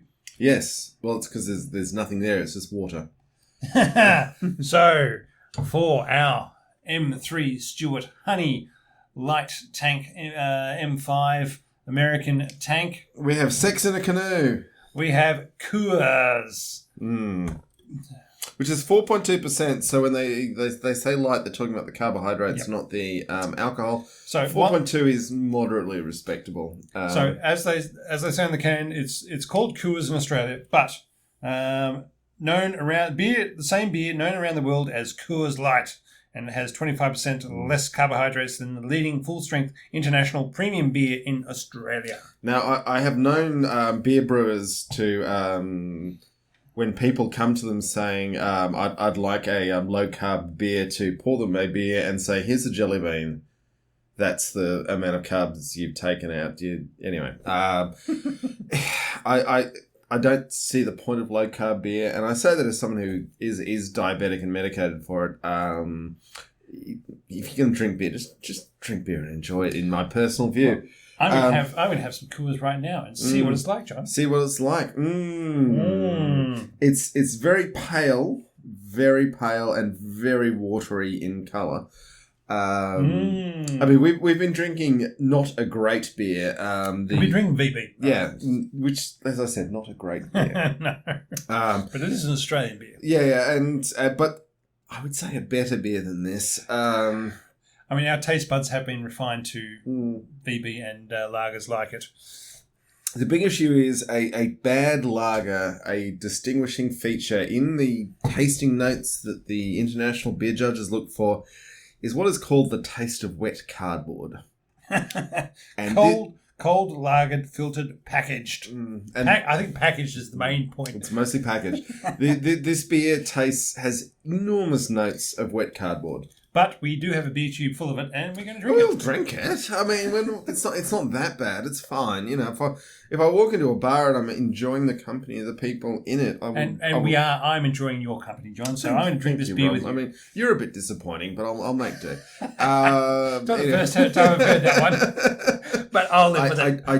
My ego and id are fine with that. I jest. Rob's company is delightful, but this beer is especially after 2 beers. Yeah. Before that, he's a real bastard. Anyway, this beer is. It tastes of wet cardboard. It is not the best beer in the world. It is a beer that is merely adequate for the purpose of drinking beer with friends. It's not even a Carlsberg, probably the best beer. Yeah, Bjorn has been up us about my views on Carlsberg, and I stand by them. Take that, Bjorn.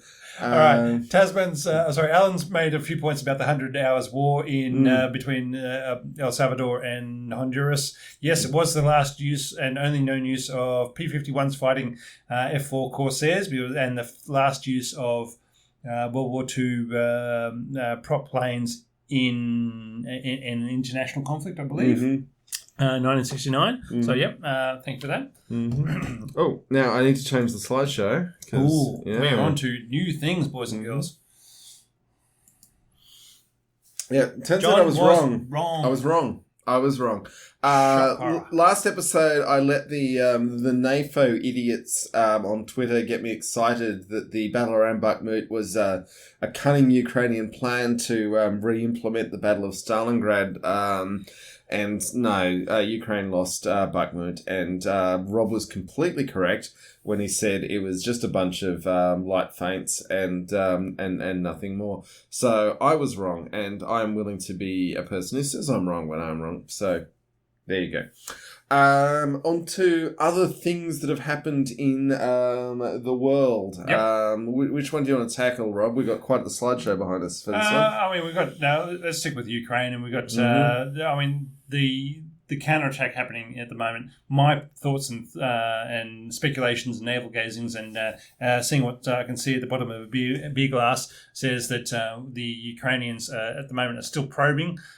Once their probes have basically concentrated the Russian forces in a certain area, they'll figure out a way to break through in another area, and like the Kharkiv region last October, they'll break through there, but at the moment they're just probing, trying to figure out where they can get through, and it's going to continue for a while. The Russians, on the other hand, have reorganized themselves in order to say, hang on a second, we might be fighting a defensive war here rather than offensive war, and actually got themselves a little bit more organized for their support to the ground troops from helicopters and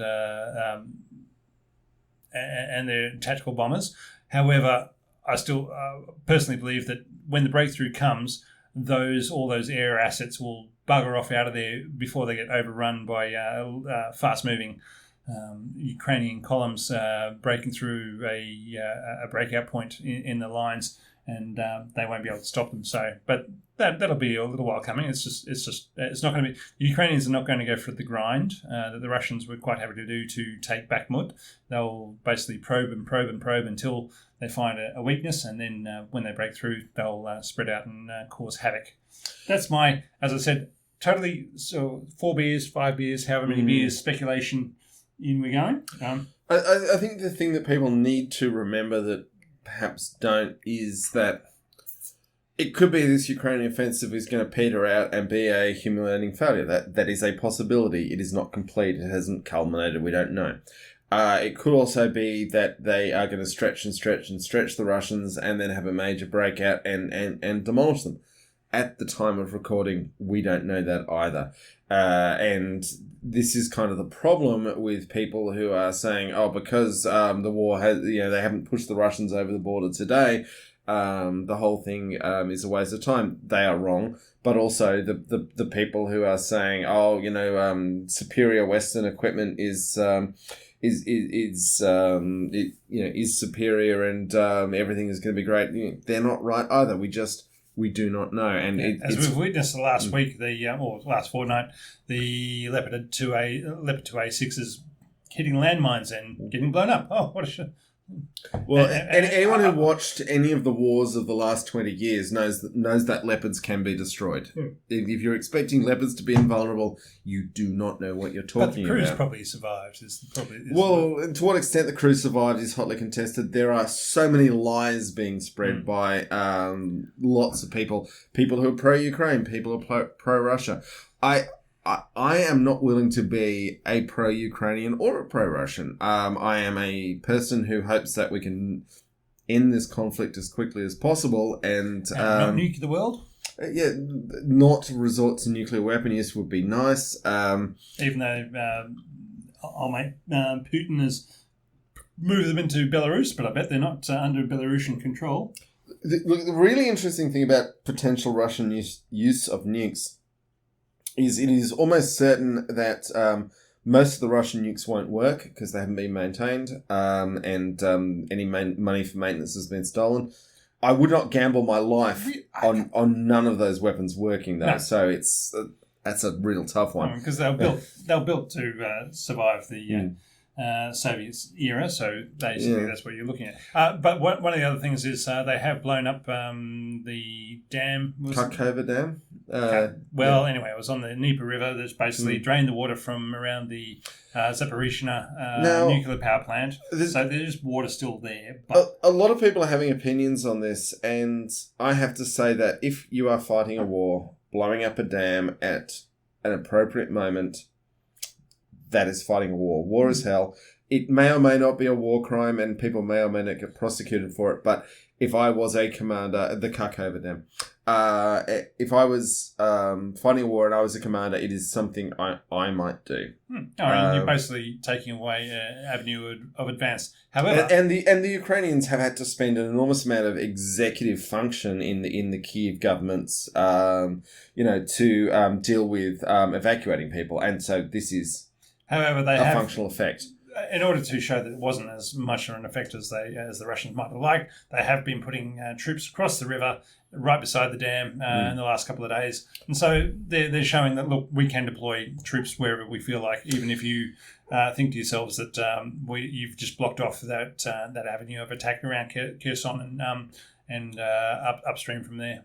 Now, and also apparently there was an issue that the initial dam breach put a flow of water that made life hard for the Ukrainians. But of course, dams, once they're breached, the breach expands, and they've actually buried or drowned a number of Russian positions on their side of the river. Yeah. Of course, everybody's saying, it was them. We don't know who actually did it. No, Rob, we have worked on motive before, on the pipeline, the Nord Stream pipeline. I will work on motive now. The Russians blew it up because it was in their interest to blow it up. Yeah. It has been blown up.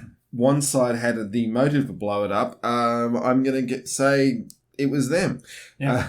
I'm just hoping that if Putin does decide to blow up the nuclear power plant at Zaporizhzhia, he does it after November, because we'll be in Europe in October, September, and I don't want it to happen, but personal interests, I'm a very selfish person.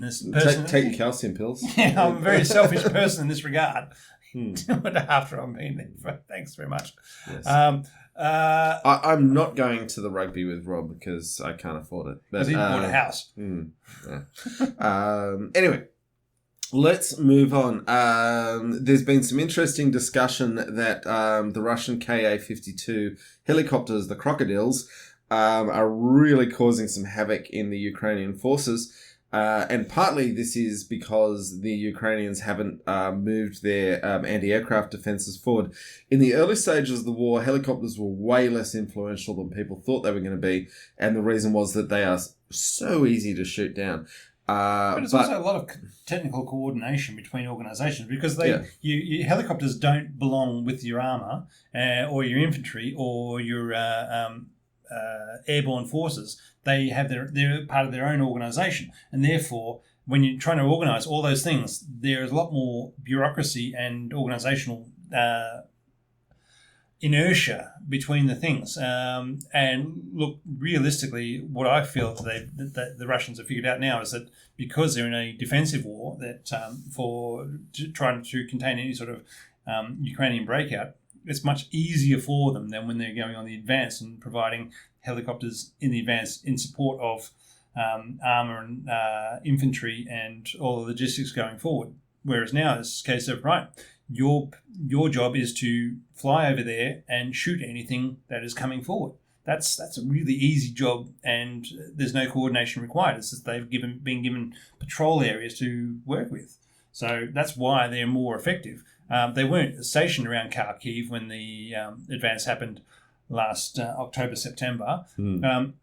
And right now, I feel that once the Ukrainians do break out, they will quickly be flying back to Sevastopol or somewhere else, because in order to not get overrun, they're not going to be able to stem the flow of the Ukrainians coming through whatever gap they manage to breach, and they'll be running, getting the helicopters out of there. That's as I said, after 6 beers, my thoughts. Yep. So some other points coming out of this. Apparently, and I owe this entirely to Task and Purpose, and isn't Chris Caffey someone we'd like to have a beer with? Who? What? Oh, you haven't watched Task and Purpose? No. Oh, okay. You need to ask me these things before the podcast, John. I sent you a link. Anyway. Oh, okay. In that case, yes, I've watched that video. Yeah, okay. That's Chris Cappy, the average infantryman. Yeah, but it wasn't actually... there was no name there. Oh, well, you just meant to know at this point. Anyway, Task and Purpose made the point that apparently the Russian capture of Bakhmut, as opposed to my wrong prognostication of the Second Battle of Stalingrad, was based around the heavy use of the TOS-1A thermobaric launcher platform, which is basically a T-72 with an enormous rack of rocket launchers firing thermobaric weapons. Yeah, not an MLRS, but a short-range heavy missile launchers. Yeah, and thermobaric weapons, it's a fuel air bomb. No, it's... Under the Russian doctrine, they're classified as a heavy flamethrower. Yeah. It just happens to be a flamethrower with 3.5 or 6 kilometre range. Yeah. So now, who doesn't want a flamethrower with 6 kilometres of range or 10 kilometres of range? That's the ideal range for a flamethrower, really. But it fires a thermobaric rocket, so it distributes a fuel air aerosol and then ignites it, which gives you an enormous more bang for the buck than trying to combine the oxidizer and the reagent in the one package. Anyway, apparently the conquest of Bakhmut was highly dependent on using these enormous... you could claim they're the most heavily armed tanks that have ever existed. What's that more heavily armed tank, Rob? You look sceptical. I'm always sceptical about declarations of one way or the other without actually looking at the numbers. Sure, but... I'm sure Where was the... 125 millimeter cannon versus a rack of thermobaric I'm sure somebody's rockets. come up with the idea of whacking a nuke launcher on the back of a tank. All right, if there was a nuclear tank, that would be more powerful. But Atomic.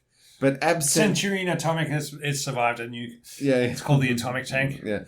Absent a nuclear tank, you're not going to get anything bigger than a thermobaric weapon. Literally, it's thermobaric weapons up into nukes. Okay, let's talk about Ben Roberts-Smith. BSR, yep.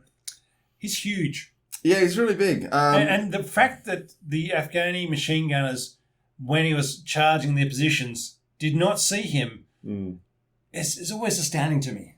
Because he's like when the Governor General at the time was a woman, was putting his... they had to put her on a box to give her the VC. And even then it was he had to lean down for her to... So let's talk about why we're talking about this. So since the last episode...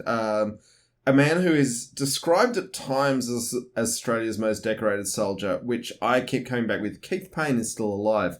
Now, the counter argument is that Keith Payne's decorations weren't all Australian. Anyway, so there is a Vietnam era warrant officer who is still alive, who won the Victoria Cross and didn't torture war criminals to anyone's knowledge. Didn't torture unarmed civilians to anyone's knowledge.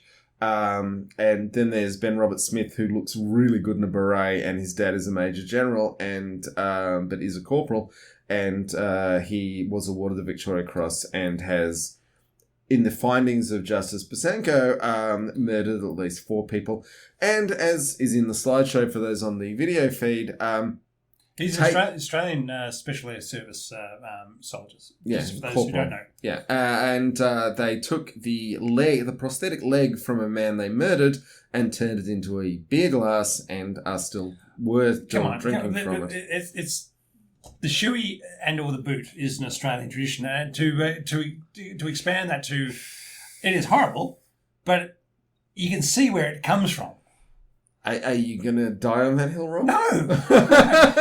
Australians have made some horrible choices in the world. Yeah. I'm not saying but you can see how they got there. Anyway, the point is that there have been in Australia significant findings against special forces, a special forces operator, that they have been committing murders against unarmed civilians. And when the media was reporting on this, he's taken them to court for defamation and lost, is the main thing.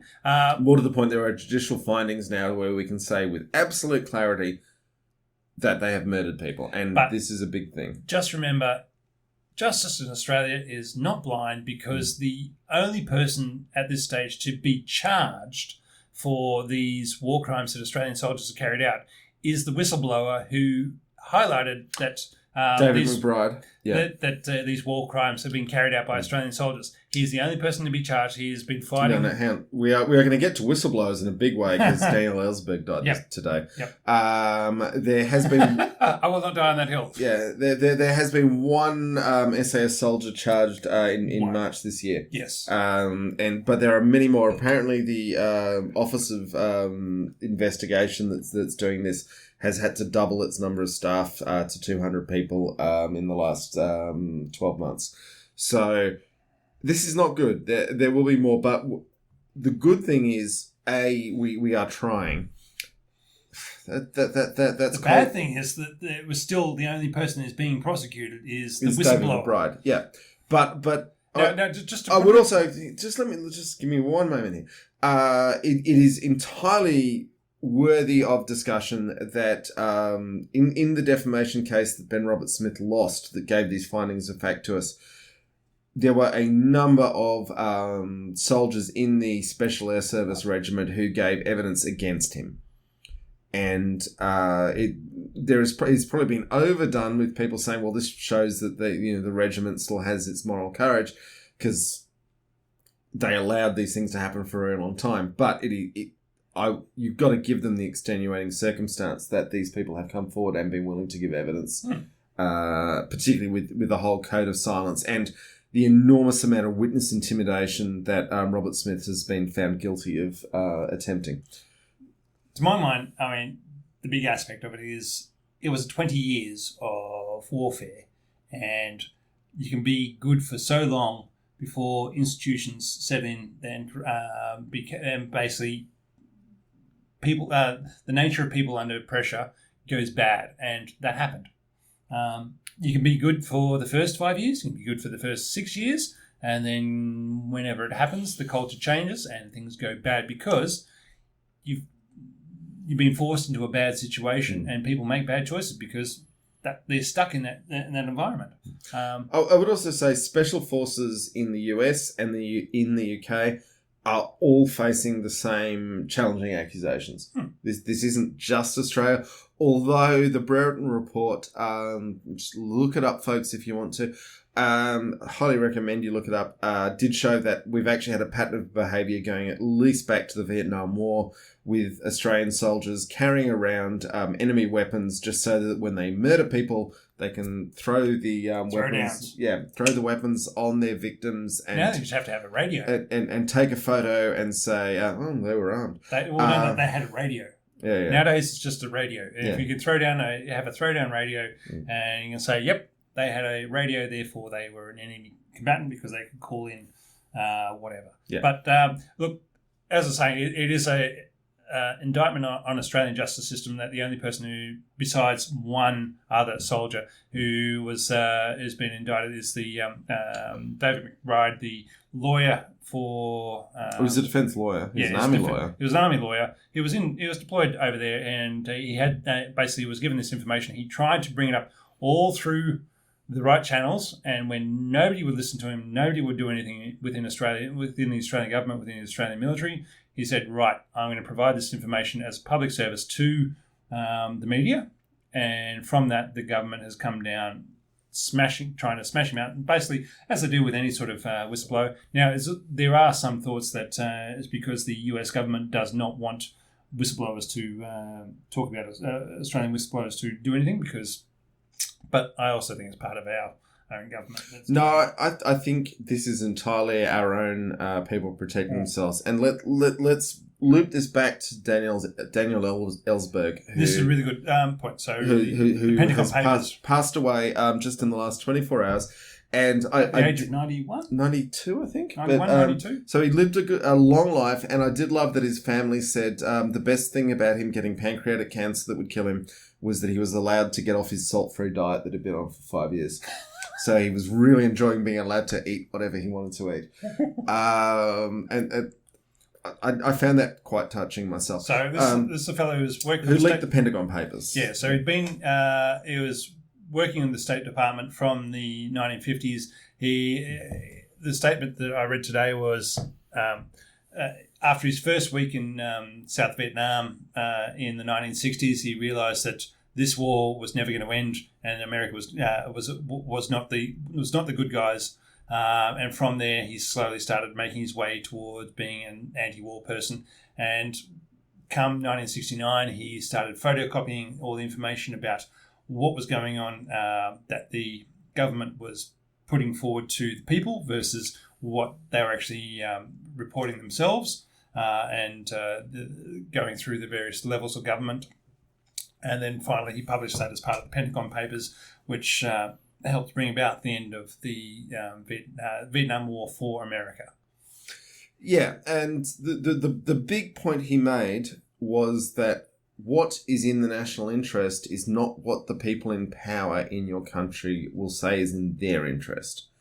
And the conflict between the interests of powerful people and what is actually in the interest of everyone who lives in the nation, they're actually widely divergent. But too often, and if we get to the prosecution of David McBride, or even the complicity of Ben Roberts-Smith, it comes down to people who are acting in their own interest, trying to claim, and because they are powerful, being allowed to claim that it's in the national interest. And everyone who and then having the institutions of justice and government yeah, enforcing the idea that the person who's speaking up is not in the national interest, even though realistically for the people in power, no, they're not. But for the people of the country, yes, they are. And I would say, I'm sure we have listeners who are thinking right now, hang on, what are these guys talking about? I would say When I was 20 years old, I could list you Were we a little bit more conservative back then, John? Well, we believed the lies that we were being told. And I would also say when I was 20 years old, I could have listed you 15 reasons why the Vietnam War was maybe actually a good idea. And it takes time to realize that you've been lied to. Yeah, and doing a bit more reading on a wide and broad subject. But it is not your fault that you've been lied to. So it is okay to realize you've been lied to and to change your mind when you've got more information. Yeah, and that's something I would say to all of our listeners who've stuck with us through the length of this show is that I will guarantee you've been lied to in your life, and it is okay to look at those lies and step away from them. You don't have to double down on them. So, having said that, Rob, Stuart Tank. Used to oppress the masses in order to enforce conservative governments. But also killed a lot of Nazis. For the betterment of the CIA. Yeah. All right. Oh, other things I want to say. Yes, the Australian. I think I mentioned it before, but yes, the Australians ripped out the turret basket in order that they can fit more stuff inside. The British supposedly fit 3 people in their turrets.